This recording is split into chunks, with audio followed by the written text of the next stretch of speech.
Hi, my name is Paul Chabot with Coalition Drug Free McKinney, and whether you're joining us to watch this locally in McKinney, in Texas, or anywhere in the country, welcome.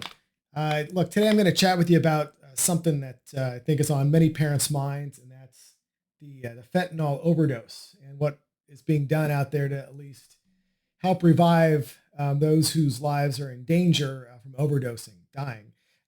You're going to hear a little bit about this, well, probably more so today than ever before, Narcan, in the media and hopefully, just in conversation with parents. Fentanyl is this drug, and you just need a tiny, tiny bit of it. Imagine the tip of this pen. That's really all that somebody needs to ingest to die. Fentanyl is pouring over our borders. It's all across our communities. And look, if you're a parent, guardian, the old way of thinking about drug abuse in kids has got to be changed a little bit with this. And I'm going to show you how this Narcan is administered to help save the lives, or at least an attempt. Sometimes it's multiple attempts of these to help save the lives of somebody who's overdosing. But let me first say this, just from a liability perspective. I am not a medical doctor, and if this is an emergency, you got to call 911. I encourage you to do your own research, to contact your family doctor, ask for advice or suggestions. I'm just doing this because I felt like it was important to get something out there to at least begin to answer, some concerns and questions and get people talking about this, because literally our kids are dying. And, here's the problem in that the way we used to think about drugs is, well, if we catch somebody using, we can get them help. Okay, that might be fine in a lot of other circumstances, but parents, do you know that in your schools, your kids are vaping?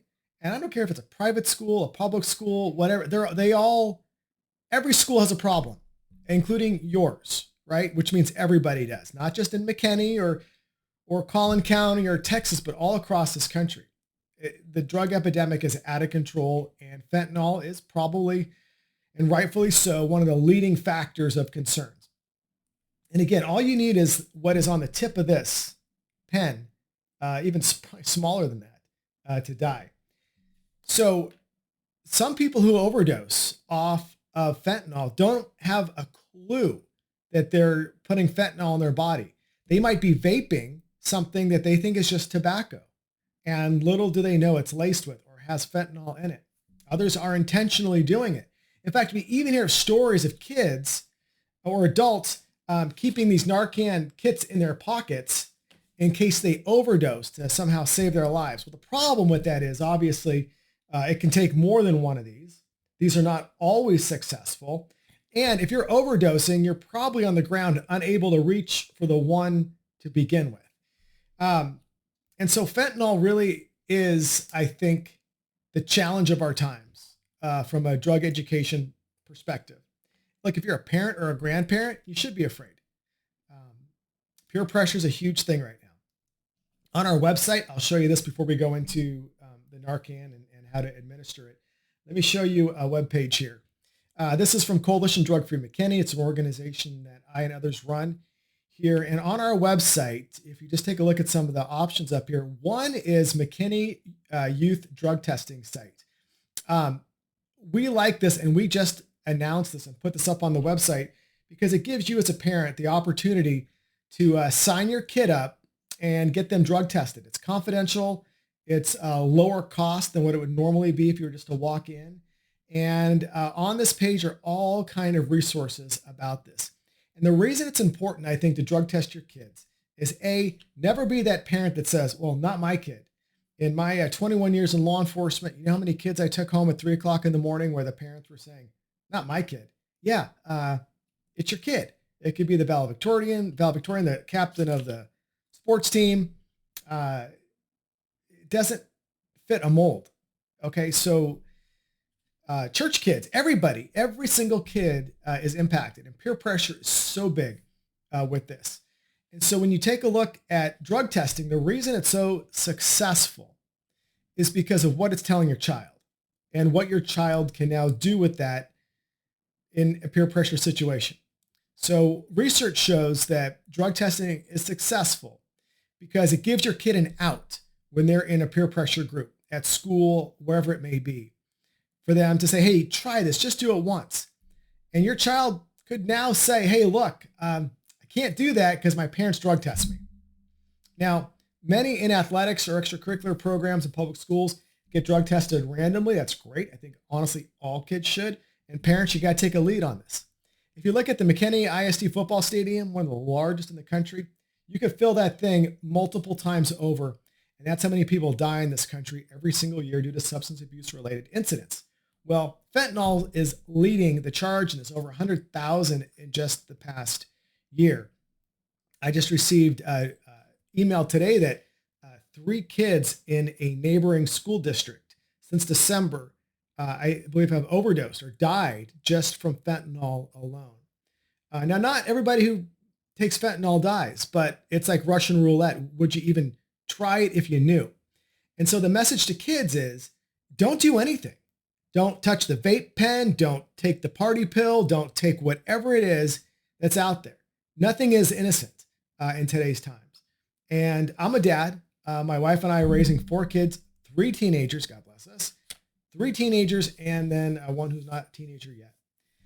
And so we do the best we can. But look, my family is impacted. Your family is impacted. If it's not, it will be. 1 out of every 5 kids uses an illicit substance today. Just a fact. So if your kid has 4 friends, odds are somebody in that circle is using or has used, which means there's an opportunity there for that drug to work its way in the front of your child. And how is your child going to react? You can always teach them, don't do drugs, don't do this, don't do that. Those are important. Don't be a friend to your child, be a parent. It's about tough love. And I highly recommend against the old thing, well, I smoked a little pot here and there, it's harmless. No, it's not. No, it's not at all. Today's marijuana is much more potent than the 1 to 3% tetrahydrocannabinol of the 60s and 70s, up to 80% potency, very dangerous drug that leads to a lot of significant problems. So all drugs, prescription drugs, illicit drugs, everything combined. Let's talk now about what Narcan is. Now, look, I think everybody can get Narcan at their pharmacy. There's some nonprofits. We got this from a nonprofit in McKinney. We're trying to get more. We've asked for more. Right now on our website, we don't have a way for anybody here to, get a free Narcan. But talk to your doctor, obviously, if you want to get one of these, a prescription to pick up. Or you can try some various nonprofits. Hopefully, maybe soon on our website, we'll actually have a resource where you can, have some of this around. Just in case, right? Just in case. It's like CPR. You feel like you need to know it just for that circumstance. All right, so Narcan. This is what the device looks like after it's been used. It's this red plunger, and this is what it typically looks like in its sealed container. So there is a whole information sheet that goes inside of this packet. And again, it might be packaged differently, but let me go through this with you briefly. It says you and your family members or caregivers should read the instructions that comes with the Narcan nasal spray before taking it. Talk to your healthcare provider if you or your family members or caregivers have any questions about the use. So again, please, I'm not a medical doctor. I don't manufacture this stuff.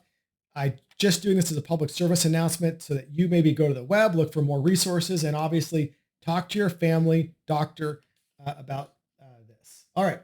Use Narcan spray for known or suspected opioid overdose in adults and children. Specifically says and children. This cannot hurt you.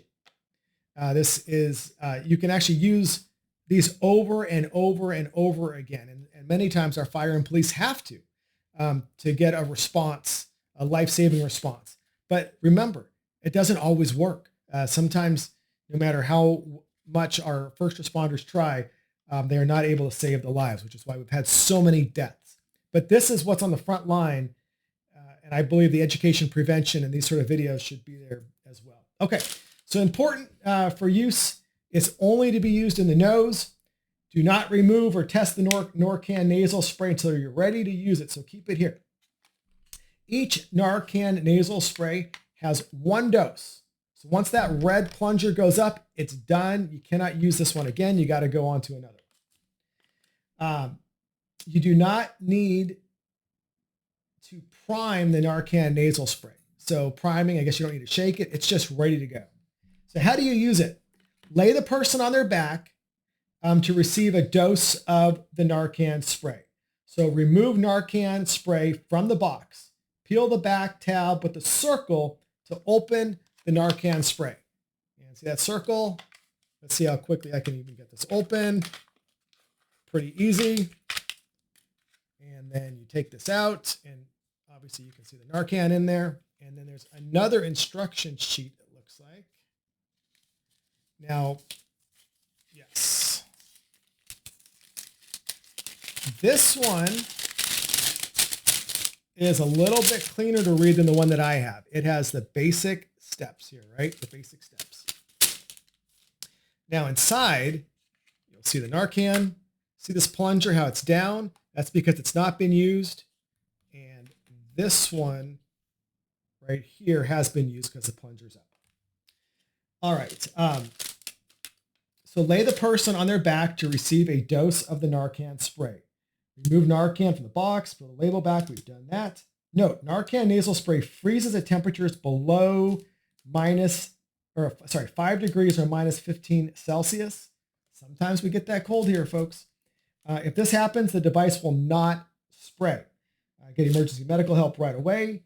Do not wait for Narcan nasal spray to thaw. You know, one thing this instruction guide didn't say, and we do it in CPR, it's like right when you begin, you yell to somebody, call 911. So hopefully you're not by yourself, but hopefully you can yell to somebody to call 911 as you begin this process. All right. Hold the Narcan nasal spray with your thumb and these two fingers right over it like this. And then you're going to tilt the person's head back. So imagine they're laying down. You're just going to tilt the head back. You can, put your hand on the chin, lift it back, lift up on the forehead, however you want to do it. Let's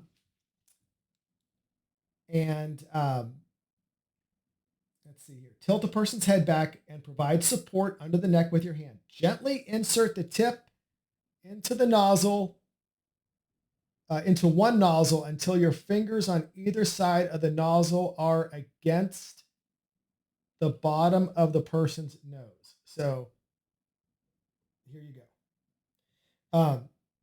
Press the red plunger firmly to give the dose. So here you're just going to press firmly. I'm not going to actually inject it in my nose, but I'm going to press it here so you can see what it's going to look like. It's going to look like a mist. And so you're going to take it. Watch my thumb. I'm just going to press.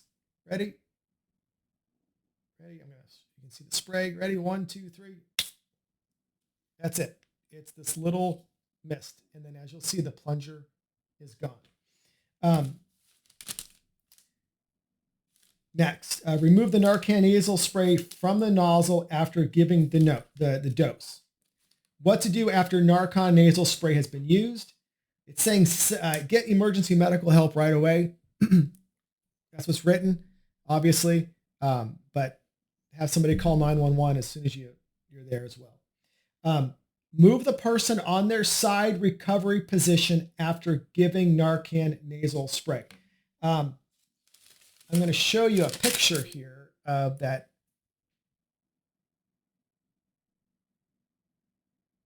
recovery position. And here's the other pictures from this other shorter guide. Watch the person closely. This is what's really important because this is not a silver bullet.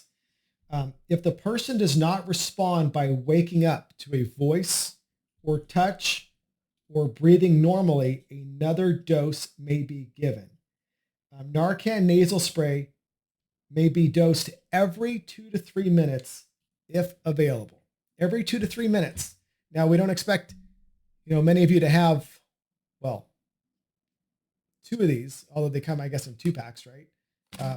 Maybe they'll get you through 6 minutes, and hopefully police or fire are on scene by this time. But it says here, repeat steps 2 through 6 using a new Narcan nasal spray. So you go through the exact same process that you just went through. And it's kind of like CPR, right? You're going to just keep going until help arrives. You're just going to keep going. And then step 8 and 9 says just put the nasal spray back in this and discard of it.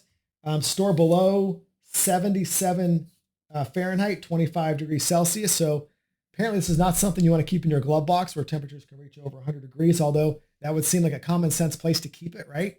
In your glove box for ladies in your purse. But then again, the heat on this can impact it. It says excursions permitted up to 104 degrees Fahrenheit or 40 Celsius. Do not freeze or expose to excessive heat above 104. Keep Narcan nasal spray in the box to ready to use. And then it says here, keep Narcan nasal spray and all medications out of the reach of children.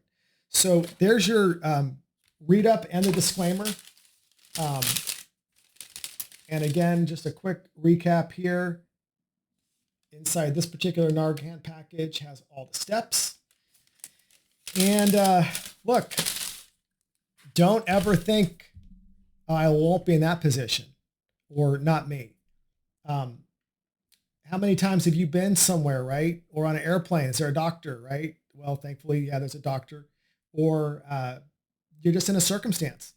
I think how you've got to look at this now is that fentanyl is out of control. No community is immune. McKinney, our bedroom community of 200,000+ is definitely impacted. We're seeing deaths around us in neighboring cities. We know the trauma and the impact. So 2 things I highly recommend you do is check out our website, which is here, drugfreemckinney.org. I'll show you this again. There's a lot of resources here. If you actually click on the resource tab and look at all these different links and resources and things that you can take a look at.